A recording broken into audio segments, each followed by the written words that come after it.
নির্মল গ্রামের একটি ছোট্ট বাড়িতে বাস করত রহমান পরিবার।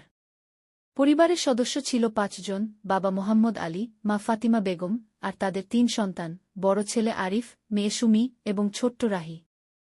এ পরিবারটি ছিল গ্রামের সুখী পরিবারগুলোর মধ্যে অন্যতম।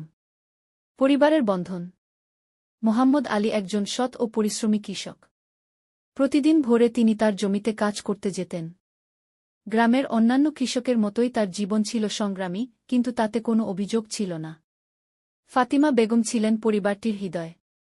তিনি শুধু একজন গৃহিণীই ছিলেন না, বরং সন্তানদের শিক্ষায় এবং মূল্যবোধ গঠনে বিশেষ ভূমিকা পালন করতেন। সন্তানদের মধ্যে আরিফ ছিল পরিবারের গর্ব। পড়াশোনায় ভালো হওয়ায় স্কুলের শিক্ষকরা তাকে খুব পছন্দ করতেন। সুমি ছিল সৃজনশীল, সে ছবি আঁকতে ভালোবাসত এবং গ্রামের অনেক প্রতিযোগিতায় পুরস্কার জিতেছিল। আর ছোট্ট রাহি ছিল পরিবারের আনন্দের উৎস। তার হাসি, মজার কথা আর ছোটখাটো দুষ্টুমি পরিবারের ক্লান্তি দূর করে দিত। প্রতিদিনের জীবন: রহমান পরিবার সকালে একসঙ্গে নাস্তা করত।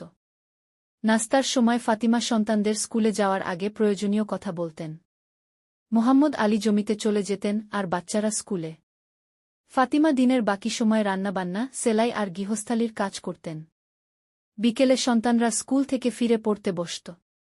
ফাতিমা তাদের পড়াশোনায় সাহায্য করতেন।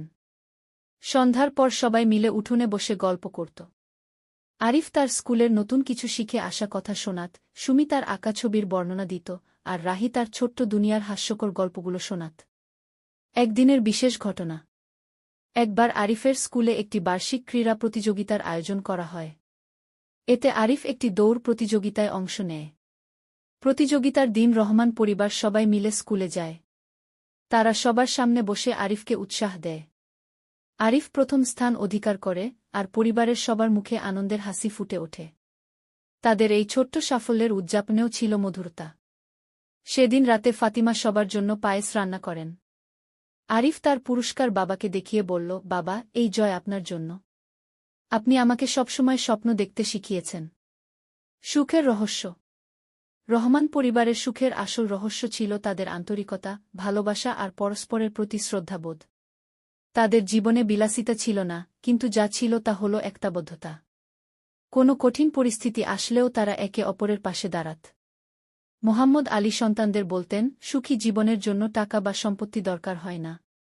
দরকার হয় ভালো মানুষ হওয়া, নিজের কাজ সৎভাবে করা, আর পরিবারের পাশে থাকা। এই শিক্ষাই সন্তানদের মনে গভীর প্রভাব ফেলেছিল। সমাপ্তি: এভাবে দিনগুলো কেটে যাচ্ছিল। রহমান পরিবার ছোটখাটো আনন্দের মধ্যেই জীবনের বড় সুখ খুঁজে নিয়েছিল। তাদের জীবন গ্রামবাসীর কাছেও অনুকরণীয় হয়ে উঠেছিল। তারা প্রমাণ করেছিল, ভালোবাসা, পরিশ্রম আর একতাবদ্ধতা দিয়েই জীবনের প্রতিটি মুহূর্তকে অর্থপূর্ণ করা যায়। রহমান পরিবারের গল্প কেবল একটি গল্প নয়, এটি একটি শিক্ষা। সুখী জীবন গড়তে প্রয়োজন ভালোবাসার বন্ধন, পারস্পরিক সহযোগিতা এবং একে অপরকে বোঝার মানসিকতা।